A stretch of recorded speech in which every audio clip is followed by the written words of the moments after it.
All right, welcome to The Explainer. Today, we're diving into what might be the next great leap in AI, GPT-5. And look, from everything we're hearing, this isn't just another small update. We're talking about a complete shift in thinking, one that could honestly change the whole AI game. So, cast your mind back for a second. Do you remember the shock when ChatGPT-4 dropped? I mean, it was a huge deal, right? It took AI from something just in research labs, and suddenly, over 100 million of us were using it in just a couple of months. It kicked off this massive global conversation about, well, everything, from our jobs to our schools. Well, you might want to buckle up, because all the signs are pointing to GPT-5 being an even bigger deal. Seriously. We're talking about a real paradigm shift here, not just a better tool, but something totally different. We're moving away from an AI you tell what to do to an AI partner you actually think with. So, to really get what GPT-5 is all about, we have to look past the idea of just another upgrade. We need to dig into the big idea behind it. Okay, so up until now, using OpenAI's best stuff, it kind of felt like you were juggling a bunch of different tools, right? You had GPT for text over here, DALL-E for images over there, and then the O-series models for the really heavy-duty reasoning. It was all a bit disconnected. The big promise of GPT-5 is to sweep all that away. So what's the secret sauce here? How are they pulling this off? Well, it all comes down to a totally new architecture. Basically, a single integrated system that acts like one unified brain. They're calling it a unified model. And what that really means is all those special skills like reasoning, understanding images, hearing your voice, they're all baked into one system from the get-go. So for you and me, it means the AI should just work. We won't have to think about what's happening under the hood. And look, this isn't just us guessing. This comes straight from the top. Romain Hewitt, who's the head of developer experience at OpenAI, he laid it out plain and simple. He said the reasoning from the O series and the multimodal abilities of the GPT series are going to be unified. And that unification, well, that is GPT-5. So how does a unified brain actually work? Is it just one massive AI? Not exactly. The best way to think about it is like an orchestra conductor. You give it a complex request, and this conductor, which is really a smart router, knows exactly which specialized part of the AI or which expert brain to delegate the task to.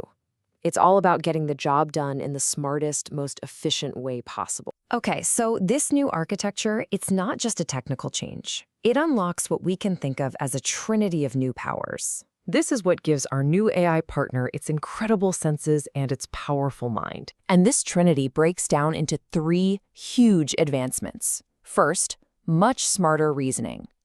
Second, true multimodality. And third, a vast and persistent memory. Let's dig into each one. First up, smarter reasoning. This is a big one. It's expected to have chain-of-thought logic built right in, so it can actually show its work by breaking down problems step by step. Now, why does that matter? Because it should drastically cut down on those hallucinations, when the AI just makes stuff up.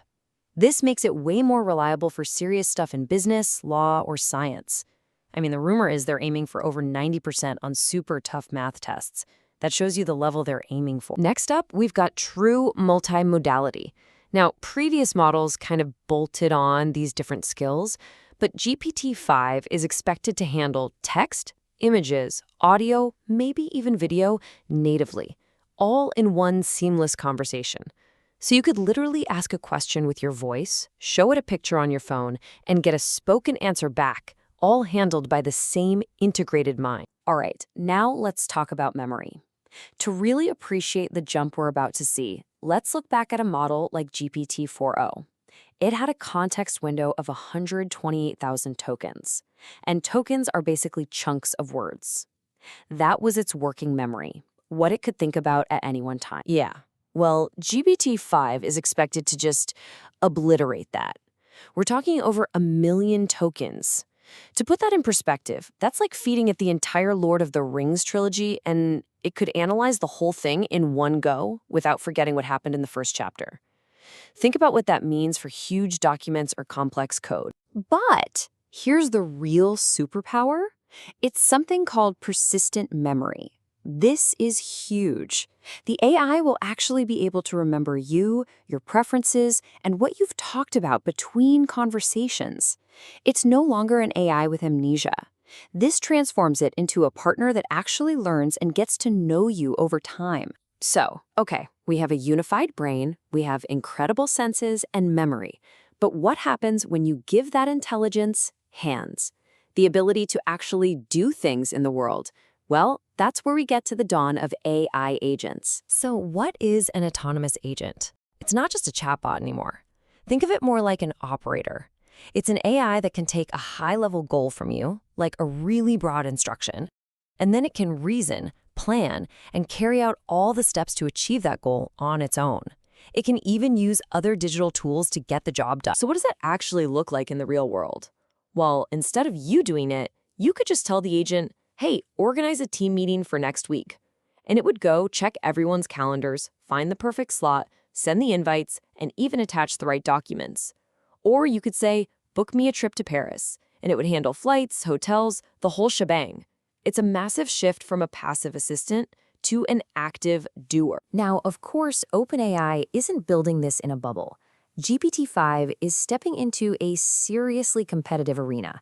I mean, this is a race with some heavy-hitting rivals, all trying to define the future of AI. And if we take a quick look at the competition, you can see everyone's playing a slightly different game. You've got Google's Gemini and Anthropic's Claude, which are incredibly powerful in their own right. But OpenAI's strategy with GPT-5 seems to be different. They're going for that all-in-one operator model, the one that combines that unified brain, top-tier reasoning, a massive memory, and real agency into one single powerful package. So let's pull all these threads together. This jump from an intelligent tool to an autonomous operator, what does it actually mean for you and me? You know, maybe nothing sums up the scale of this change better than a story from OpenAI's own CEO, Sam Altman. He admitted that he felt useless after he watched GPT-5 solve a really complex problem in an instant, a problem that he himself couldn't solve. I mean, that's such a human, raw reaction, and it really tells you the level of intelligence we're about to start working with. And that really brings us back to the core idea here. We're seeing a fundamental change in our relationship with our own technology. The AI is shifting from being just a tool you use to a partner you truly collaborate with. So the point isn't just about what this incredible new AI can do. The AI is no longer just a tool, it's becoming a thinking partner. So the real question, the question for all of us, is how are we going to learn to think with it? That's the conversation that really begins now.